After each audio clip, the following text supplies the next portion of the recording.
Sekali lagi, pembacaan Alkitab, ya, firman Tuhan hari ini, mari kita buka bersama Filipi 4 ayatnya yang ke-12. Sudah dapat? Saya ingin membacakan buat kita yang di tempat ini, buat saudara-saudara jemaat Tuhan yang ada di rumah. Satu ayat untuk kita dan ada ayat-ayat referensi lainnya untuk kita memahami kebenaran firman Tuhan. Firman Tuhan, aku tahu apa itu kekurangan dan aku tahu apa itu kelimpahan. Dalam segala hal dan dalam segala perkara tidak ada sesuatu yang tidak ada sesuatu yang menurunkan rahasia bagiku, baik dalam hal kenyang maupun dalam hal kelaparan, baik dalam hal kelimpahan maupun dalam hal kekurangan. Amin, kebenaran firman Tuhan. Bapak Ibu saudaraku yang terkasih di dalam Tuhan kita Yesus Kristus, kalau kita membaca surat Rasul Paulus kepada jemaat Tuhan yang ada di Filipi ini, kurang lebih ada 5 ciri khas utama yang menandai surat ini, ya. Di antaranya surat ini mencerminkan hubungan akrab atau kasih sayang antara Rasul Paulus dengan orang-orang percaya yang ada di Filipi, ya. Mereka merasa senang dalam segala keadaan dan melakukan segala hal karena kasih karunia Kristus yang memberi mereka kekuatan. Amin. Bukan karena mereka, tetapi karena kasih karunia Kristus yang memberi mereka kekuatan. Ya, di sana ada penuh dengan kebahagiaan, sukacita. Tapi hari ini saya tidak akan membahas itu, tapi kita akan membahas tentang aku tahu apa itu kekurangan dan apa itu kelebihan. Bapak Ibu, saudara yang terkasih di dalam Tuhan Yesus Kristus, setiap kita orang percaya mempunyai kekurangan, mempunyai kelebihan, dan kita mengetahui itu secara pribadi, ya. Bahkan kita mengetahui orang lain apa kekurangannya, apa kelebihannya, ya.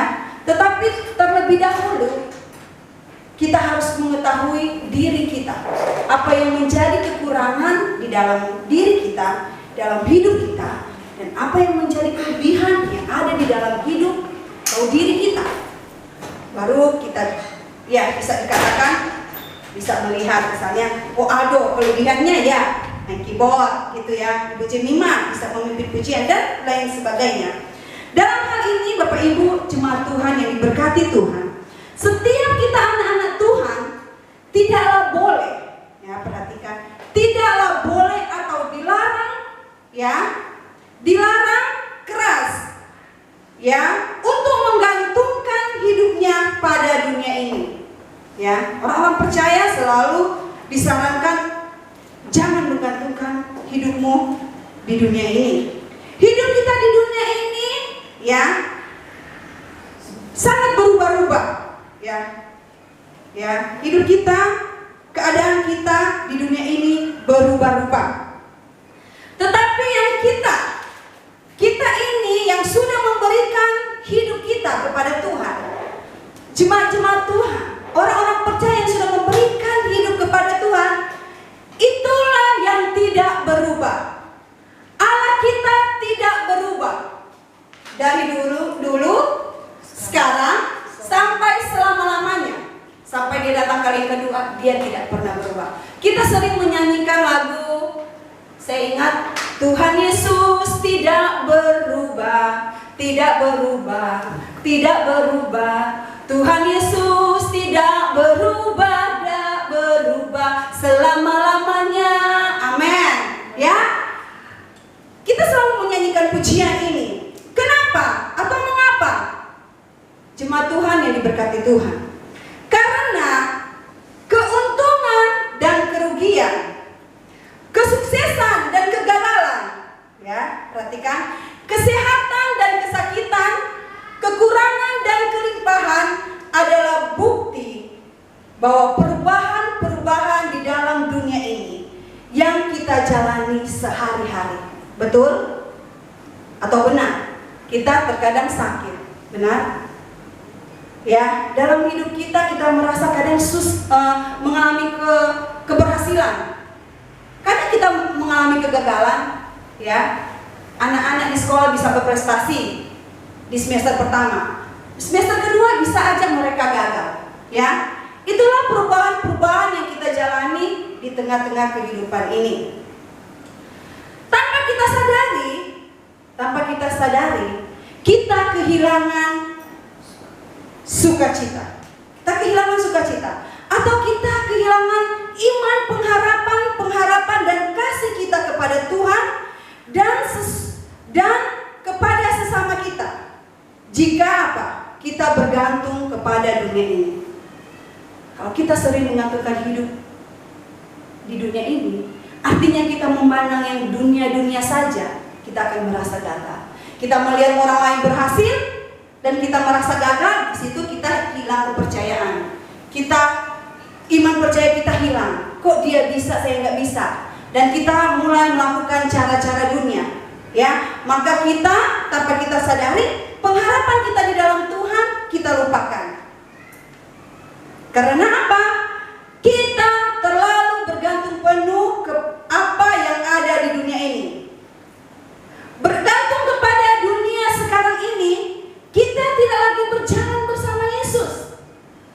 Ya, kita tidak berjalan lagi bersama Yesus. Kita tidak berlari lagi mendapatkan Yesus di dalam setiap persoalan kita. Malahan kita mencari jalan-jalan pintas yang tidak dibenarkan oleh Tuhan. Ya, contoh kecil, karena keberadaan saat ini kita susah, kita mulai mencuri. Ya, itu tidak diizinkan oleh Tuhan. Kita mulai menipu sahabat kita, kenalan kita, ya. Kita mulai mengambil keuntungan lebih. Sebenarnya kita tidak bisa lakukan, tapi kita melakukan itu. Karena kita mulai bergantung dalam keadaan dunia ini. Kita tidak berlari mencari Tuhan. Kita tidak mendapatkan yang Tuhan inginkan. Kita datang kepada Dia dan Dia akan memberikan solusi. Dia akan memberikan jalan. Kita merasa kehilangan waktu. Apalagi kurang lebih 4 bulan ya, kita PSBB ya. Kita mulai, libur, kita tidak bisa berkumpul dengan keluarga, kita tidak bisa menepati janji. Kita mulai bingung dengan keadaan kita. Ya, Bapak Ibu, jemaat Tuhan yang diberkati Tuhan. Satu hal saya mau sampaikan. Jika kita berpegang dan bergantung kepada Tuhan yang hidup, kita bergantung kepada Tuhan yang berkuasa.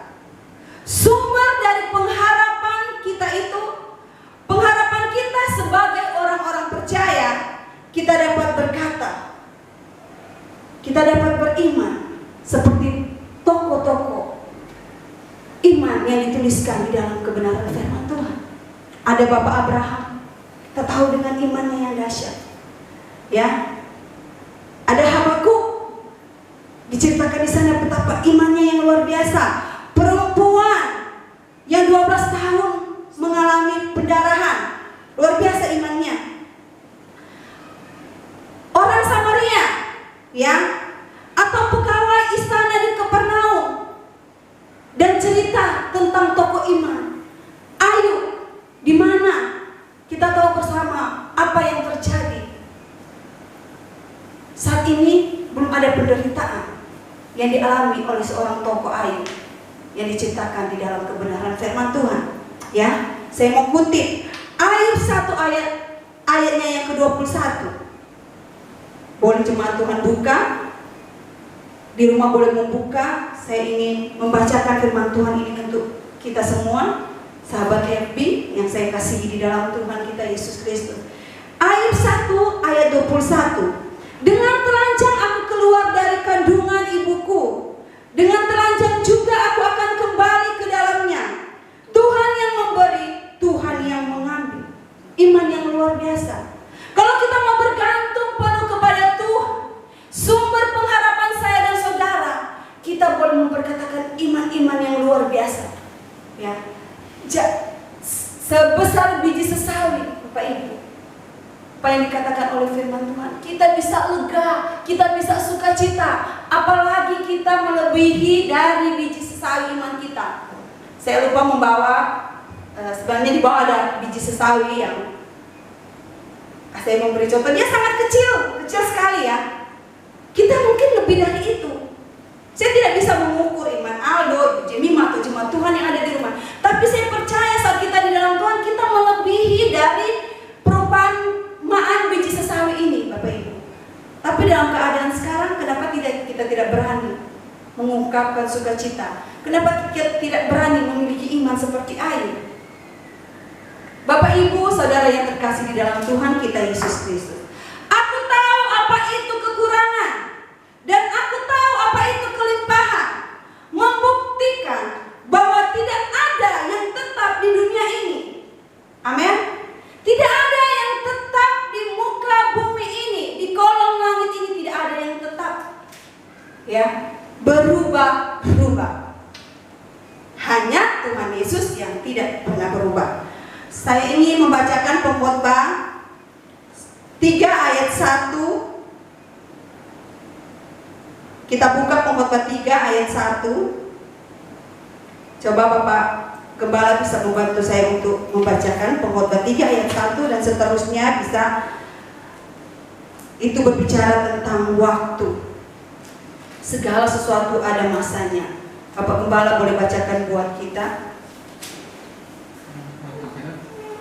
Pengkhotbah 3 ayat 1 sampai 9 dengan ya, kita bisa mendengarkan bersama-sama. Jemaat Tuhan yang ada di rumah, buka Alkitabmu. Kita dengarkan firman Tuhan. Ayat 1 sampai 9. Iya. Demikian firman Tuhan. Untuk segala sesuatu ada masanya. Amin. Untuk apapun di bawah langit ada waktunya. Ada waktu untuk lahir, ada waktu untuk meninggal, ada waktu untuk menanam, ada waktu untuk mencabut yang ditanam, ada waktu untuk membunuh, ada waktu untuk menyembuhkan, ada waktu untuk merombak, ada waktu untuk membangun, ada waktu untuk menangis, ada waktu untuk tertawa, ada waktu untuk meratap, ada waktu untuk menari, ada waktu untuk membuang batu, ada waktu untuk mengumpulkan batu, ada waktu untuk memeluk, ada waktu untuk menahan diri dari memeluk, ada waktu untuk mencari, ada waktu untuk membiarkan rugi, ada waktu untuk menyimpan, ada waktu untuk membuang, ada waktu untuk merobek, ada waktu untuk menjahit, ada waktu untuk berdiam diri, ada waktu untuk berbicara, ada waktu untuk mengasihi, ada waktu untuk membenci, ada waktu untuk berperang, ada waktu untuk damai. Apakah untung pekerja dari yang dikerjakannya dengan berjerih payah? Puji nama Tuhan. Terima kasih Bapak Gembala. Segala sesuatu ada masanya. Segala sesuatu ada waktunya. Allah mempunyai rencana kekal, mencangkup semua maksud dan kegiatan setiap orang di muka bumi ini. Jadi keseluruhan, ya, bukan hanya kita yang ada di sini atau jemaat Tuhan. Jadi keseluruhan yang kita lakukan di muka bumi ini, Allah mempunyai maksud. Tuhan sebagai satu-satunya yang tidak akan membiarkan kita untuk melakukan hal-hal yang tidak berkenan. Segala sesuatu ada waktunya. Tuhan hanya akan menjadi sebagai persembahan yang kudus, membiarkan Roh Kudus melaksanakan rencana Allah bagi kita. Rencana-rencana Allah bagi kita.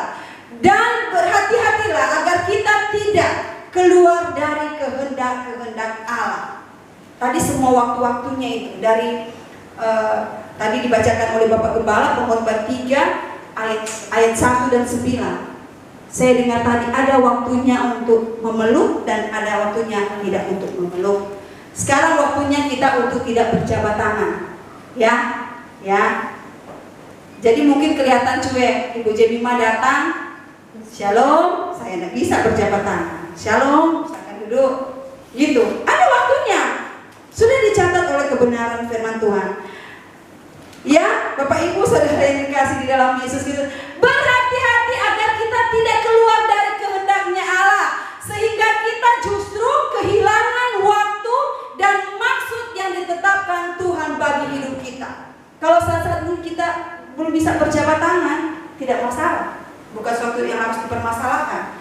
Atau mungkin kita berpikir orang itu cuek. Bahkan nanti kita akan kehilangan waktu-waktu yang kita harus persembahkan untuk Tuhan. Waktu-waktu untuk kita bertemu. Misalnya saya ingin sekali bertemu dengan keluarga, misalnya keluarga Bapak Yoel. Tapi karena nggak usah lah, tidak juga harus berjabat tangan.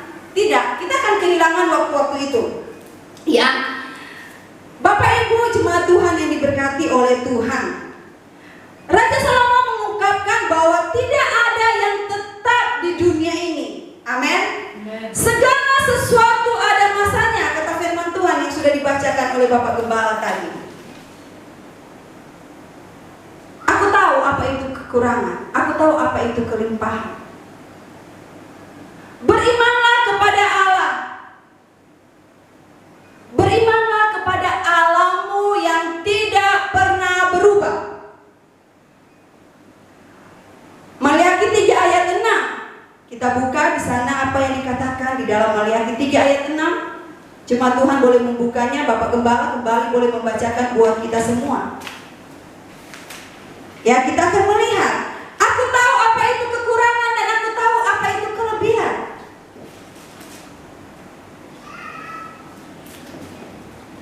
Apa yang dikatakan Tuhan? Maleakhi 3 ayat yang ke-6. Bahwasannya aku Tuhan tidak berubah dan kamu Bani Yakub tidak akan lenyap. Puji Tuhan. Bahwasannya aku Tuhan Allahmu tidak pernah berubah. Yang berubah siapa? Pertanyaannya, saya dan saudara yang kadang berubah. Kemarin kita sudah taat, kita sudah setia, ya. Kita sudah memberikan waktu-waktu khusus untuk Tuhan, ya. Berubah jam, berubah waktu, kita berubah, ya. Haleluya. Karena segala sesuatu itu berubah, termasuk saya dan saudara, ya.